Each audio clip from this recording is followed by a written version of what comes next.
Okay, so we are at the end of chapter 3. The Alter Rebbe was explaining the parable of the ray of the sun in the sun. So let me just review what we're talking about here.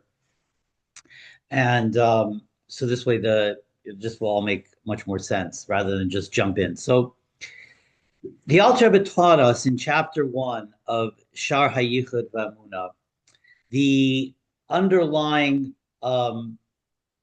force behind all of creation. That everything that exists, everything that we can see, that appears, at least to our physical eyes, appears to have an independent existence, which is all of creation. I look at the table, I look at the chair, I look at the animals, I look at the trees, everything appears to have its own independent existence. What the Alter Rebbe taught us was that in reality, that none of this really exists independently, that it is all ultimately everything from the highest spiritual creation to the worm that crawls in the earth, to the rocks, etc., all exist and are continually brought into existence by the divine life force that is constantly creating and recreating it over and over again. And the reason for this is because this isn't simply the creation wasn't simply changing one form to another form. Like if we take a piece of metal and we transform it into a table or into an ornament or into a vessel, whatever it may be, we're just simply changing forms. Creation was bringing it out from absolute nothingness into existence. And its ultimate nature of all of creation is to revert back to its original state, which is nothingness absorbed into godliness. So in order to keep the creation in its created state, that against its nature, so to speak, that force of creation needs to constantly be there. Just like when the nature of water was changed by the splitting of the sea, there was a constant east wind. That was symbolic of the constant force that is needed when the nature of water is transformed from flowing to standing up straight. So similarly, when we're changing the nature of all of creation, meaning bringing it into existence, that creative force needs to constantly be there. So that was what the Alter Rebbe taught us in chapters 1, and in chapter 2, the Alter Rebbe explained the logic behind it, which is what I just did. And then in chapter 3, what the Alter Rebbe is explaining is gave us the parable of the ray of the sun. And if we think of the ray of the sun, we understand that 93 million miles, or however far away we are from the sun, 93 million miles away, that ray is giving off heat and giving off light. We experience it, we feel the light, we feel the heat, etc. So we understand that if 93 million miles away from its source, it's hot and it's giving off light, the closer we get to its source, obviously, the hotter it is, the more light it's giving off. If we would theoretically be able to stand on the ball of the sun, we should be able to identify that ray, its heat and its light, etc. Because if it's giving off heat and light 93 million miles away, it's certainly giving it off in its source. And yet, if we could theoretically stand on the ball of the sun, we wouldn't be able to see the ray at all. Because the ray only has a seemingly independent existence when it's removed from the sun.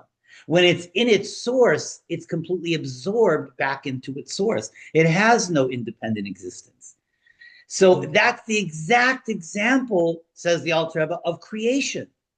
Creation only appears to be independent because creation is removed, quote unquote, from its source. In other words, godliness isn't apparent. Our source isn't apparent to us. So therefore, we don't see it. It doesn't appear to us. We don't feel our source. So therefore, we're like the ray of the sun removed 93 million miles away. But if we were to be absorbed back into our source, back into where we come from, to our original source, the creator, just like the ray, we wouldn't appear at all. We would be absorbed back into that original creating force. So The ray of the sun is a good example of creation, that the ray appears to be independent, but the reality is when it is in its source, not only is it not independent, it doesn't exist at all. I mean, it exists, but its existence isn't apparent whatsoever. So he says, "V'kedevarim ha'ela," we're 4 lines down from the top of the page, middle of the line in. "V'kedevarim ha'ela mamish," in exactly parallel, b'demusam ketzalmo, in an exact parallel to this example of the ray and its source, the ray of the sun and its source.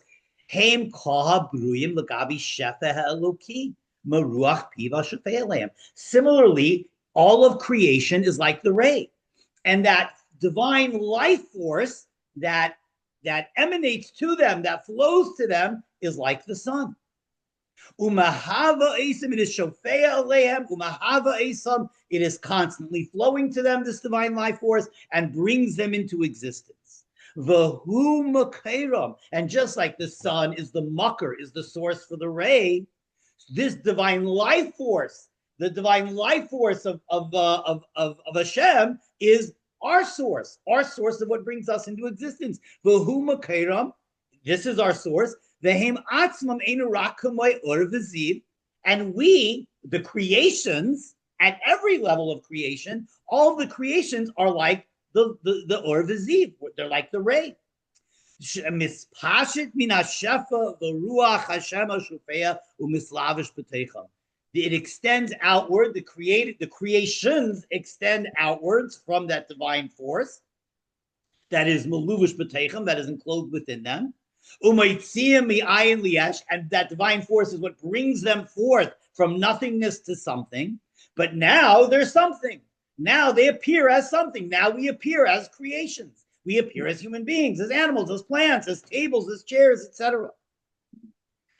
But ultimately, just like the ray ultimately has no independent existence, it's totally subjugated to its source and totally nullified, subjugated, submitted to its source. In other words, if the sun stops shining, if there's a cloud that gets in the way, whatever it may be, there's no ray. The ray is totally dependent on the source, on the sun, continually giving off its light. Similarly, we, all of creation, even though we feel independent, that is only a facade. We're not independent at all. We are totally subjugated, submitted to the divine life force that is recreating us. We just don't feel it. But that's our reality. Just like the ray's reality it is totally subjugated and buttled to the sun. And therefore, since our source brings us forth every millisecond into existence, we're totally subjugated to that force. Would it stop, we would simply cease to exist. Just like the light, the ray of the sun. It is completely, has no independent existence at all, cannot exist independent of the sun at all. And in relationship to the actual sun, the ray is considered as nothingness. It's not. Its whole existence is totally dependent on the sun. It has no independent existence at all. And when the ray is in the sun, it's not in existence at all. Its existence is totally not apparent. It's only 93 million miles away from the sun. We're here, the sun isn't here. So now the ray can appear to be independent because the sun is not here. The sun's 93 million miles away. So 93 million miles away, the ray appears to be independent. But in the actual source, the ray doesn't even exist. Or its existence is not apparent. Obviously, it exists. It exists 93 million miles away. It exists clearly in its source, but that existence is no longer apparent. Kach kol habruyim. The same thing with us. Ein neifa alehem shem yesh klal. We have no real independent existence at all. Ela le'ene basar shalanu, except to the facade of our physical eyes. Our physical eyes see us as independent. I see the table. It was here last Thursday. It's here this Thursday. It feels like this table has an independent existence. But that's what my eyes see. I feel like I'm independent. I don't feel like I'm plugged into some source that if I would unplug, I would cease to exist. I don't feel that at all. I feel independent. I feel like if I go out and earn a living, I'll have money. If I don't, I won't. I feel like my everything's dependent on me. My sustenance is dependent upon me. My livelihood is dependent upon me. Every decision is dependent upon me. That's what it appears to be.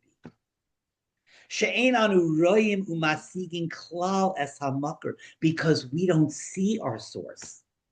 We don't comprehend our source. So we don't feel it because we don't see it. And what is the source? This is the Ruach Hashem that is constantly bringing us into existence. So because we don't see it and we don't comprehend it, we feel completely independent. And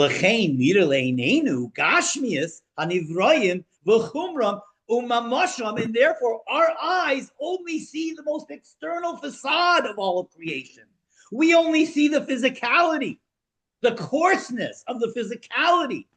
Shem yesh gamor. And it appears like absolute existence. The table absolutely feels like it exists. The chair feels like it exists. I feel like it exists. And it all seems to exist completely and totally independent.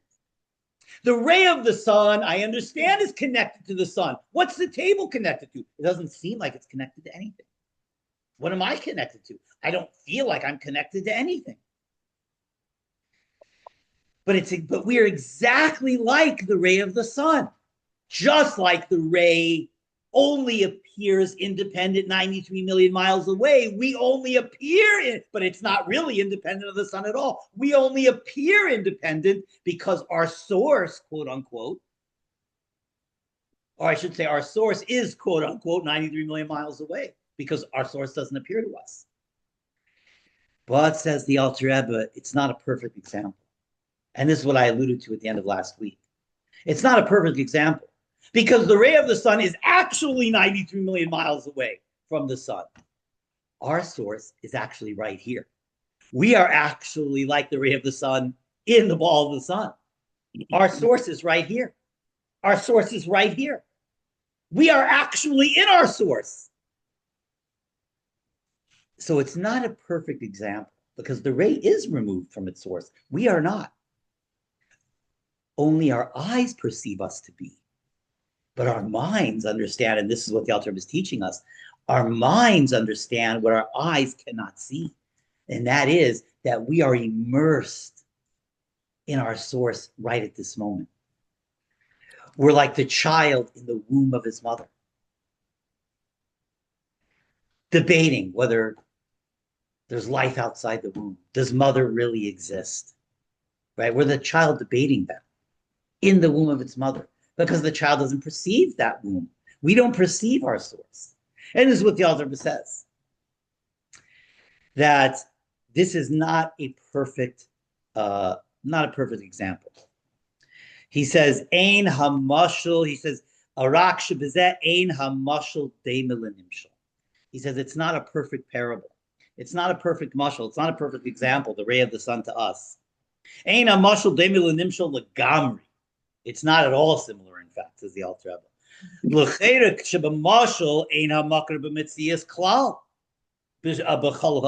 Because in the parable, the sun isn't here. The sun isn't here in this way. The sun's 93 million miles away from Earth. So 93 million miles away, we could perceive the ray because the sun is not here on Earth.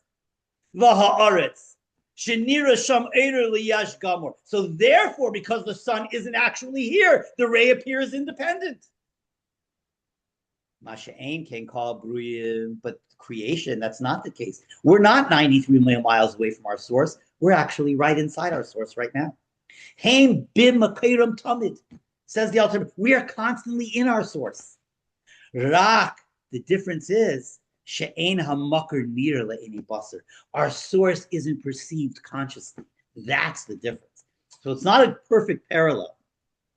The ray of the sun is in fact removed from its source and therefore appears independent, while when it's submerged in its source, it has no independence at all. We are actually submerged in our source. The reason why we have independence, seemingly, at least externally, is not because we're removed from our source. It's because we don't perceive our source. The perception of our source is removed. So it's not exactly a perfect parallel, because it's not like the perception of the sun is removed. The sun is actually removed. But us being able to consciously perceive our source. And this is really the big difference between the great tzaddikim and the rest of us mere mortals, which is most of us. And that's why the tzaddikim had a whole different sefer shel tzaddikim, and a whole different avodas Hashem, because the tzaddikim actually perceive their source. Tzaddikim could look at creation and see beyond the physical. But for most of us, we're limited. Yes. We're finite, and we're limited to our finite perceptions. She'ein ha'makar nir le'enei basar. For us, our source doesn't appear. We're not conscious of it. We're not cognizant of it. We don't feel it. It's a facade that we appear independent, but the reality is we're totally not. So then, if we're actually in our source, so how do we exist? How does the facade even exist? If we're actually in our source, submerged in our source right now, how do we even have the facade? Lahavin zeh. So to understand how we can have a seeming facade of independent existence while simultaneously being completely submerged in our source and having no independent existence whatsoever, how does the facade even appear to be real? In order to understand how the facade appears to be real, tzarich lahaktim, we have to preface. And that's how the Alter Rebbe ends chapter 3, literally on a cliffhanger, which the Alter Rebbe never does that with any of the other chapters, never leaves on a cliffhanger. But here he's leaving us on a cliffhanger. But that's why I didn't want to leave us on that cliffhanger last week, because I thought no one's going to be able to sleep for a week. How do I appear? How do I see? How am I independent for a whole week? We wouldn't be able to sleep wondering about this. So I stopped there, and then that's why we're going to continue right away into chapter 4. So chapter 4, the Alter Rebbe now begins to describe how does this facade appear to be real. If I am truly submerged in my source, how do I not feel it at all? If that source is infinite and I'm finite, how can I be submerged right at this moment into the infinite force that is constantly giving me life and not have even a semblance of feeling about it? Not even have a iota, not even have a small sliver of feeling whatsoever. Someone's coming to your house and milk. I don't know if that's for you. Yep. Okay, so chapter 4. This is what the Alter Rebbe is going to explain now. How can I be submerged into my infinite source? Me, a finite, flawed, fallible human being, be completely submerged into the infinite life-giving force of God and not be conscious of it? Kihuzeh. How is that possible? Perek Dal. So this is what we have to preface with. Kihine. So the Alter Rebbe begins to explain. We're not going to be able to finish Perek Dal today, but we'll at least start the answer. Kihine ksi. The Alter Rebbe quotes a pasuk. A pasuk from David HaMelech in Tehillim. Ki shemesh umagen havaya elokim, says David HaMelech. Just like the sun has a magen, has a shield, that there is a theoretical or some kind of spiritual shield over the sun that enables us to benefit from the light of the sun and not get completely consumed by the light of the sun, not get burned up by the light of the sun. That magen is what protects us. I don't know if it's the ozone layer. I think it's something more of a spiritual dynamic. Might be the ozone layer. But it says that when Mashiach comes, right, the nartek, the shield will be removed from the sun, and the Rishoyim will be afflicted by the sun, and the tzaddikim will actually benefit from the light of the sun. Will have hana, have pleasure from the light of the sun that the Rishayim will be judged with. So, let's get into that. So that's the shield. So some kind of spiritual shield, whether it's the ozone layer or something else, that is blocking the light of the sun. Perush. And so that relationship that the sun and its shield have, this is what David HaMelech is saying, is the exact same dynamic between the names of God, Havaya, Yud-Kei Vav-Kei, Hashem's four-letter name, and Elokim. Now we know God has many names. Havaya, Elokim, Shin Daled Yud, Shem Kale. There's lots of names, different names of Hashem, right? So there's certain names that are so holy they cannot be erased, etc. Hashem is all one. The names represent different attributes that flow forth from that oneness. So Shem Havaya, for example, Yud Kei Vav Kei, is the midah of Hashem's rachamim, mercy, life-giving force. Elokim, which is also used in Chumash as judges are also called Elokim, is Hashem's force of severity, judgment, severity, which is why judges are called Elokim also. Severity, judgment, restriction, contraction. So just like the sun is giving light, and the shield shields that light, so the creations could benefit from the light and not be obliterated by it. Similarly, this is what David HaMelech is saying, Shemesh u'Magen, Havaya Elokim. Havaya Elokim have that same relationship. Havaya is the attribute that gives forth life.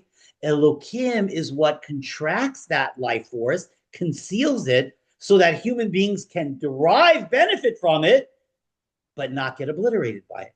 So Shemesh u'Magen Havaya Elokim. Okay. Perush. So now he's going to explain. Magen, what is the Magen? What is the shield? Hu nartek l'shemesh. This is the cover of the sun. Lahagin, that protects the creations. Sheyuchlu habriyas l'sabloi, that protects the creation so that they're able to benefit from the sun, bear the light of the sun, benefit from the light of the sun, and not get burnt up by the sun, not get obliterated by the sun. Kamaim and Rizal, as the sages have taught us, as what Malka was saying, this is what we were saying before.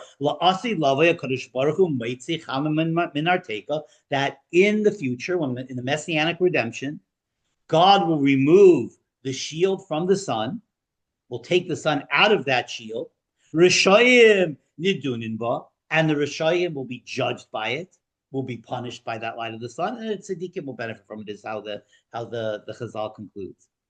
And just like that shield guards, protects, shields the light of the sun and guards and protects the creations, in the same exact way, Shem Elokim serves to conceal that powerful light and life-giving force so that creations can benefit from it and not become obliterated by it. They have that exact same relationship. What's fascinating is go back to the beginning of creation. Bereshis bara Elokim.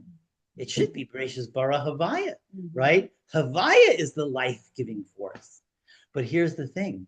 If it were Bereshis bara Havaya, creation couldn't come about. The light would be too intense.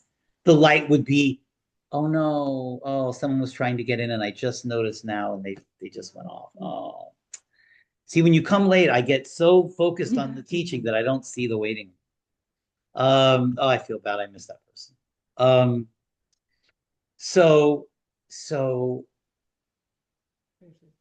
Bereshis bara Havaya wouldn't be able to bring about creation. Creation would become obliterated. You needed Shem Elokim in order for Shemayim, Oretz, all the creations within Shemayim, Oretz to being created, etc. That needs Shem Elokim. Hence, Bereshis bara Elokim, as opposed to Bereshis bara Havaya. Okay, so the Shem Havaya, Pirushai, the actual Havaya is Yud, right? It's Yud first, and then Hey Vav Hey. So if you actually translate what the word means, which it's not meant to be translated, but That fact that Hashem's name is made up of these letters, we could translate it as well. Perusha Hey Vav Hey means Hova, brought into existence. Hova means to bring something into existence. Shemahava es hakol ma'ayin liyesh. Because Hashem brings, Hova literally means to be. It brings something to be. So Hashem, so the name Havaya, the Hey Vav Hey, is Hashem is bringing creation into being. So Shemahava es hakol ma'ayin liyesh. He's bringing everything into being, ma'ayin liyesh, from absolute nothingness. So what's the yud in front? Well, when I put a yud grammatically, when I put a yud in front of a Hebrew word, it has multiple purposes. Vayud mishameshes al pu'ula shehi b'lashon heva v'tamid. The yud in front, the yud preface, could transform the meaning of that word to different meanings. One of those transformations is the yud shows on something that's happening constantly. That's something that doesn't stop. It's constantly. Kedepedish Rashi, and he gives an example from Tanakh. Kedepedish Rashi al pasuk kacha yase Eiv. The pasuk says this is what Eiv always did. So it puts a yud in front of the verb ase, to do. The yud in front means yaseh. He always did this. He constantly did this. Kacha yase Eiv, kol hayamim. That this is what Eiv did, kol hayamim, constantly, every day.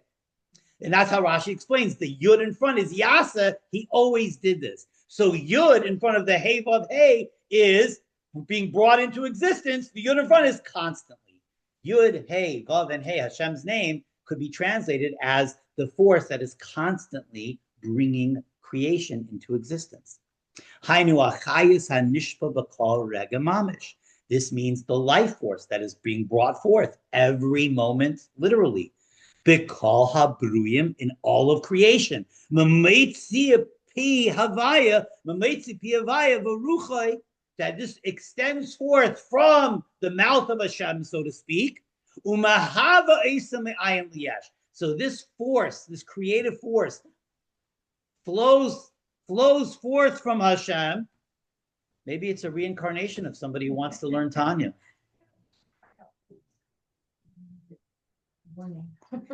So the creative force is brought forth from Hashem, the ayin liyesh b'kol rega, from nothingness to creation, b'kol rega, every single moment. It's not sufficient that Hashem created it, right? 5,000 years ago brought about creation. 5,786 years ago brought about creation. That's not sufficient. That it was created way back then in the 6 days of creation. That's not existent. That's not sufficient to keep it into existence, because it was brought forth from absolute nothingness. It'll revert back to that absolute nothingness immediately, unless that creative force is constant, as we said earlier. So that's Shem Havaya. Yud and then Hey Vav Hey could be translated as constantly bringing forth. That life force, that creative force, is constantly being brought into existence. How do we not become obliterated by it? That's Shem Elokim. Behine b'siddur shivchav shel Kadosh Baruch Hu. When we praise Hashem in our siddur, it says Ksiv Hagadol v'Hagibor. Right? What does it mean, Hagadol? Gadol means Perish Hagadol hu midas hachesed. Gadol doesn't just mean great. Gadol means expansive. So Gedula and Chesed are often utilized as parallels, because when I'm feeling Chesed, I'm expansive in terms of what I'm giving. Hashem's life force is constantly giving. That's the Gedula. That's the Chesed. It's constantly flowing forth life, life-giving energy. That's what we mean when we call Hashem Hagadol. Hagadol he midas hachesed v'hispashtus hachayis b'kol ha'olamis. It's the Gedula is Hashem's chesed, that He's constantly giving this life force, or bringing forth this life force into all of creation. Ubroyim la'ain kates v'tachlis, and He created an infinite amount of creations. Li'ais bruyim me'ayin liyash, and all of these creations, from the worm that crawls in the ground to the fish and to the creatures that swim in the sea, to the greatest malachim. They are all brought forth continually, every moment, out of absolute nothingness. V'kayamim b'chesed chinam, and Hashem constantly gives them this existence b'chesed chinam, out of total chesed, out of total love for creation. Hashem is constantly bringing them into existence. The nikras gedula, and this is what's called gedula, this expansive, constantly giving force of creation. Because this comes out of Hashem's greatness, out of Hashem's love, out of Hashem's desire for the goodness of creation. And Hashem's godless is ein cheker. It's unfathomable. We can't really fathom Hashem's chesed. We're the finite trying to grasp the infinite. We can't totally, completely fathom it. And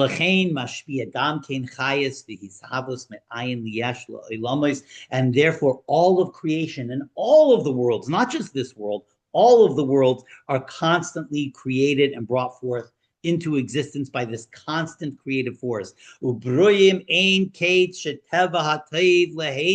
Hashem creates all of these infinite numbers of creations. Why? Because the nature of that which is good is to bestow goodness upon others. Hashem is by definition tov. Hashem is perfection. Hashem is tov. Hashem is goodness. And goodness, the nature of goodness is the desire to give. So Hashem is constantly giving this life-sustaining force into nature. And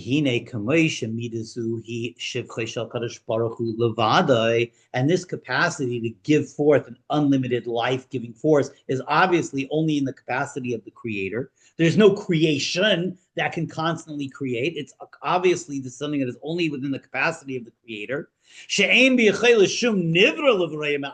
No creation can accomplish this. To bring forth a constant life-giving force and to constantly give life. And the reality is, even though we could talk about this force of Hashem, this life-giving force, we can't truly even comprehend it because it's beyond the parameters of the finite. We can't really comprehend it. It's beyond our comprehension, beyond our cognitive capacity to truly understand. There's no creation, no matter how spiritual or how brilliant, that could truly grasp the life-giving force of the Creator and how we could say the words, and we could try to understand it with the limits of our intellect, but we can't truly grasp it. The fact that Hashem is the infinite force of creation is constant and always bringing forth all of creation from nothingness and enlivening all of creation constantly is something that's beyond our capacity to truly fathom. Because the reality is creation, something from absolute nothingness, is not even something that we can, is not even something that we can truly even relate to or comprehend. Right? We could say the words being brought forth from nothingness, but we've never actually experienced that. We don't actually even relate to that. We could change things from one form to another, from one thing to another thing, but we can't bring forth something out of absolute nothingness. So we can't really grasp this or really even truly understand it. We can to the limits of our intellect, and that's what we're obligated to do. But it's important for us not only to understand, but also to understand what we don't understand as well, to keep both of those in mind. Okay. So, because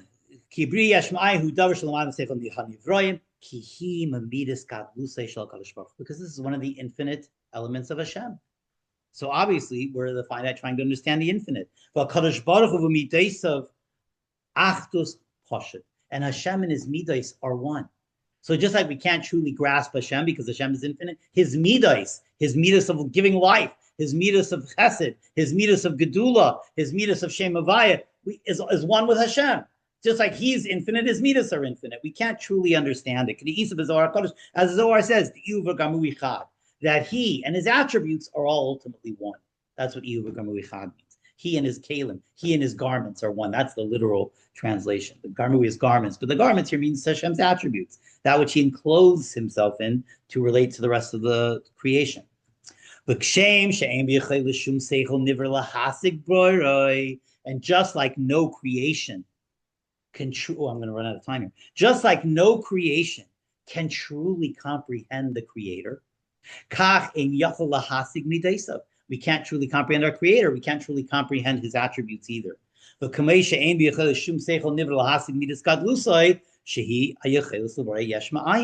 so, therefore, similarly, we can't understand the Creator. We can't understand His attributes. So we can't truly understand His midah of chesed, this life-giving force that is constantly giving forth life, to bring us into existence constantly. Kediksiv elam, as it says in the pasuk, elam chesed yibana. The world was built, established, and built through chesed, meaning Hashem's chesed, Hashem's life-giving force. That's what builds the world. That's what constantly gives the world its existence. Yeah, that's the yud in Shem Havaya. Exactly. That's the yud in the hova. Exactly. Kach mamish, just like we can't understand this. Kach mamish and biyachalti lahasig midas gevurasai. So just like we can't understand and truly comprehend Hashem's life-giving force, which is Shem Havaya, we also can't really understand Shem Elokim, Hashem's Gevura, our contracting force. Like we could say the words and we could draw the picture in our mind's eye. After all, I have a flow of water. I put a dam there and that blocks the water. So only a little bit of water is able to get through. So that those on the receiving end of that water don't get flooded by the water. Like we can understand the concepts. We could understand the ideas in the parameters that you and I can understand. But it's important to recognize and realize that we're understanding them according to parameters that are not exactly the parameters of the reality of what we're trying to understand, because we're the finite trying to understand the infinite. So just like we can't understand Hashem's chesed, Shem Havaya, we also can't understand ein biyachalti lahasig midas gevurasei shel Kadosh Baruch Hu, shehu midas hatzimtzum umenias hispashtus. The gevura of Hashem, the strength of Hashem, so to speak, is the midah that contracts that life-giving force. Because after all, what could block, what could conceal infinite life-giving force? No finite force could do that, right? Only the infinite himself. So again, how does Hashem cover over himself? We can't really fathom it. We could just sort of say the words and put it in parameters that you and I can understand, but we can't really grasp it. So how this midas hatzimtzum umenias hispashtus hachayis megadlusai, how this Shem Elokim, this midah of gevura, conceals that life-giving force,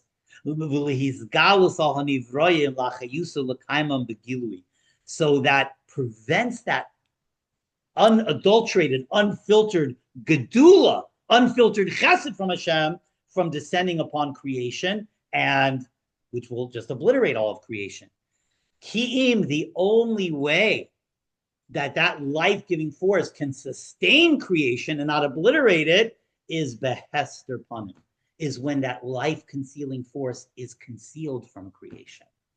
That's Shem Elokim. That's why we don't feel our source, even though we're submerged in our source. Again, this is what the Alter Rebbe is answering, going back to the very beginning of the chapter. He's starting to answer it now. The reason why, and we'll just conclude here, we'll finish here because I'm out of time, but the reason why we don't feel our source is not because we're 93 million miles away from it, like the ray of the sun is to the sun. It's not an exact parable, because we're actually submerged in our source and we don't feel it. Why? That's the activity of Shem Elokim. Shem Havaya is giving us the force, and Shem Elokim is concealing it, so that I'm receiving the force, but I'm not feeling that I'm receiving it simultaneously. That's Shem Elokim. And how exactly that works, the Alter will continue with Emir Tzashem, the conclusion of chapter 4, which we will do next week and begin chapter 5. Thank you so much, everybody. Have a wonderful week. I hope this gives us some insights into the underlying layer of the facade that we call creation, so that we understand what's going on behind the curtains, and hopefully it will empower our own Avodas Hashem as well. Thank you so much, everybody. Have a wonderful week, and we will see everybody next week for the conclusion of chapter 4 and the beginning of chapter 5. Take care. Thank you.